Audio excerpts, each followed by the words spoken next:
வேண்டும், சிறந்த தமிழ் பணி செய்ய வேண்டும், தமிழை வளர்க்க வேண்டும். தமிழை வளர்ப்பதால் மட்டும் சமுதாயம் சிறப்படையுமா?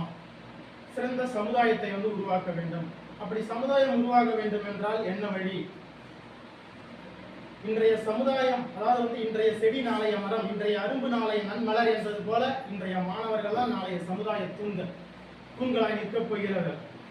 மாணவர்களை உருவாக்கினால்தான் நாளைய சிறந்த சமுதாயம் உருவாகும் என்பதுதான் நோக்கம். அதனால்தான் உங்களுக்கான பல ஊக்குவித்தல் நிகழ்ச்சி, பரிசளிப்பு நிகழ்ச்சி என்று நடத்தப்பட்டு வருகின்றது. அப்ப சமுதாயம் உருவாகணும்னா நீங்க எல்லாம் நல்லா படிச்சு இந்த சமுதாயத்திற்கு சிறந்த பணியாற்றுபவர்களாக, சிறந்த சேவை செய்பவர்களாக மாற வேண்டும். ஒவ்வொருத்தருக்கும் ஒவ்வொரு திறமை இருக்கும். எந்த துறை ஆனாலும் நீங்கள் துறையை தேர்ந்தெடுக்கணும்னா அந்த துறையில நீங்க சிறந்த சாதனையாளர்களாக வேணும். ஆனா சொல்லுவாங்க, இது படிக்காத அது படிக்காத அப்படின்னு சொன்னா யாரையும் நம்பாத. உனக்கு எதுல திறமை இருக்குதுன்னு பாரு. அந்த திறமையை நீ கண்டுபிடிச்சு அந்த துறையில நீ முயற்சி பண்ணினா கண்டிப்பா வெற்றி அடையலாம். இப்போ பாத்தீங்கன்னா சாதனையாளர்களா மாறினா அன்னைக்கு வேலை நீ அன்னைக்கு செஞ்சுட்டுனா நீங்க பெரிய சாதனையாளர் தான்.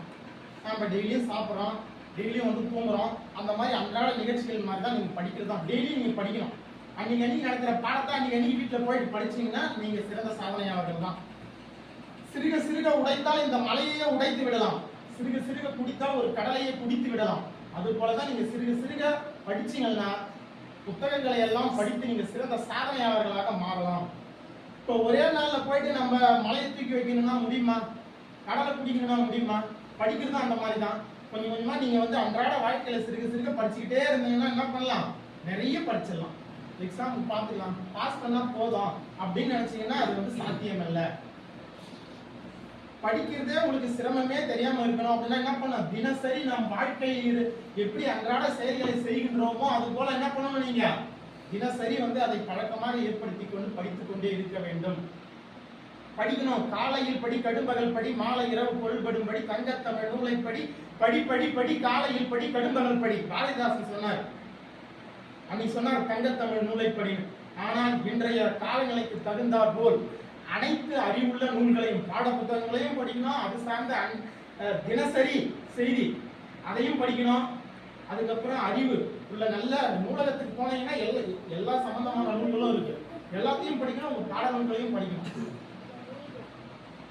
அந்த மாதிரி பாரதியார் காலையில படிக்கணும், மாலையில விளையாடணும் அப்படின்னு சொன்னாரு. காலை எழுந்தவுடன் படிப்பு, பின்பு கனிவு கொடுக்கும் நல்ல பாட்டு, மாலை முழுதும் விளையாட்டு என்று வழக்க படித்துக் கொண்டு பாப்பா அப்படின்னு சொல்லிட்டு இந்த மாதிரி படிக்கணும். அதுதான் நம்ம சிறந்த சமுதாயத்தை உருவாக்க முடியும் என்ற அறிஞர்கள் சொல்லிக்கிட்டே போயிட்டு இருக்காங்க. அடுத்தது பாத்தீங்கன்னா நீங்க இப்ப நமக்கு என்ன சின்ன வயசுல ஜாலியா இருப்போமே, பின்னாடி நம்ம பாத்துக்கலாமே அப்படின்னு எதையும் நினைக்க கூடாது. என்ன காரணம்? இப்ப சூப்பின்னு சொல்லிட்டு ஒரு ஞானி இருந்தார். அவர் இந்த மாதிரிதான் மாணவர்களுக்கு அறிவுரை சொல்லிக்கிட்டே இருப்பார். அப்படி சொல்லிக்கிட்டே இருக்கும்போது ஒரு மாணவன் எழுந்து சொன்னான், ஐயா நாங்கெல்லாம் சின்ன பசங்க தானே ஐயா, நாங்கெல்லாம் இப்பெல்லாம் ஜாலியா லைஃப்பை நாங்க என்ஜாய் பண்ணிடுறோம், ஜாலியா இருந்துடும். அப்புறம் பின்னாடி நாங்க படிச்சு நல்லா சமூக சேவை ஆக்குறோம் அப்படின்னு சொன்னான். சரி, உங்களுக்கு எப்படி விளங்க வைக்கிறது ஒரு செயல்கள் மூலமா அவர்களுக்கு விளக்கணும் அப்படின்னு சொல்லிட்டு ஒரு 3 விதமான கட்டைகளை சேகரிச்சார். சிறிய அளவிலான கட்டை, அதை விட பெரிய அளவிலான கட்டை, அதை விட பெரிய அளவிலான கட்டை, சைஸ் 3 சைஸ்ல இருக்கும் அந்த கட்டைகள். அதை சேகரிச்சாரு. ஒரு தீய மூட்டினாரு. தீய மூட்டி அந்த கட்டைகளை எல்லாத்தையும் போட்டு எரிச்சுக்கிட்டே இருக்கிறார். கட்டை எரிஞ்சுக்கிட்டே இருக்கு. அப்ப பார்க்கும்போது சிறிய அளவிலான கட்டைகள் சீக்கிரமா எரிஞ்சு முடிஞ்சிடும். அதை விட பெரிய அளவிலான கட்டைகள் இன்னும் கொஞ்ச நேரம் சேர்ந்து எரியுது. அப்புறம் இன்னும் பெரிய அளவிலான கட்டைகள் தொடர்ந்து எரிஞ்சுக்கிட்டே இருக்கு. லாஸ்ட் வரைக்கும் பெரிய அளவிலான கட்டைகள் எரிஞ்சுக்கிட்டே இருக்கு.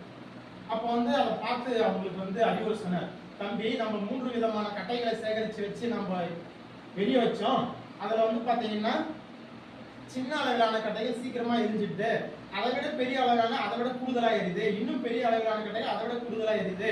நம்மளுடைய வாழ்க்கையும் அப்படிதான். யாருடைய வாழ்க்கை எதை தீர்மானிக்கும் நம்ம தீர்மானிக்க முடியாது. நம்மளுடைய நாளைக்கு செஞ்சுக்கலாம் எதையும் தள்ளி போட்டோம்னா நாளைய பொழுது இல்லாமல் கூட போய்விடலாம்.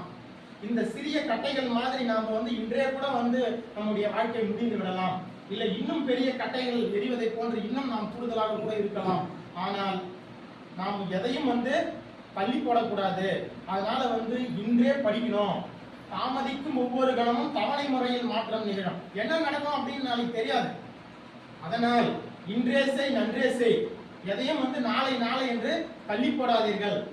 படிக்கிறதும் அதான் சொன்ன, அன்னைக்கு படத்தை அன்னைக்கு படிங்க அப்படின்னு சொல்லிட்டு அந்த சூபி ஞானி மாணவர்களுக்கு அறிவுரை சொன்னார். அன்னைக்கு அவங்க என்ன பண்ணாங்க, சரி சொல்றது சரிதான் சொல்லிட்டு ஏற்றுக்கிட்டு அவங்க அன்னையிலிருந்து படிக்க ஆரம்பிச்சாங்க. அந்த மாதிரி இன்னொரு சம்பவத்துல பாத்தீங்கன்னா, மாணவர்கள் ரொம்ப சிந்தனையுடையவர்களா இருக்கணும். இப்ப நார்மலா கேட்கிற கேள்விக்கு மட்டும் இல்லாம ஆழ்ந்து அவங்க மனதை என்ன நினைக்கிறாங்கன்றதையும் அதை நினைச்சு பதில் சொல்லணும் அப்படின்னு சொல்லிட்டு ஒரு 3 பானையை வச்சிருந்தார். அதுல பாத்தீங்கன்னா ஒருத்தனை கூப்பிடுறாரு. முதலாம் அவன் வரான், பார்த்துட்டுக்குள்ள என்னப்பா இருக்குது சொல்லு பண்றது நடை பார்க்கறான், ஒண்ணும் இல்லை அப்படின்ட்டு போயிடறான். அதுக்கு அடுத்தது இன்னொருத்தன் வரான், அவன் பானையில என்ன இருக்குதுன்னு பார்க்கறான், எதுவும் இல்லைன்ட்டு போயிடறான்.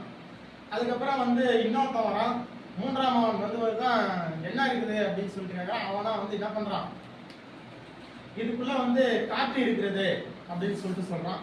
அப்ப அந்த காற்றை வெளியேற வேண்டும் என்றால் என்னப்பா பண்ணணும் அப்படின்னு சொல்லிட்டு கேட்கிறாரு. அதுக்குள்ள தண்ணி ஊத்துனா அந்த காற்று வெளியில போயிடும் அப்படின்னு சொல்றான். அதை வச்சு மாணவர்களுக்கு அறிவுரை சொல்றாரு. உங்கள் மனமும் இந்த பானையை போன்றதுதான். தீய எண்ணங்கள் காற்றாக படிந்திருக்கிறது. அந்த காற்றாக படிந்திருக்கின்ற தீய எண்ணங்கள் வெளியேற வேண்டும் என்றால் நல்ல எண்ணம் என்கிற நீரை அந்த பானைக்குள் நிரப்ப வேண்டும். உங்கள் மனமும் ஒரு பானையை போன்றதுதான் அப்படின்னு சொல்லிட்டு அறிவுரை சொல்லி முடிக்கிறார். அப்ப அவங்க என்ன எல்லாமே நார்மலா பார்த்து இல்ல இல்லைன்னா அப்ப அதுக்குள்ள ஏதோ இருக்குது இல்ல, அதுதான் அங்க சிந்தனை.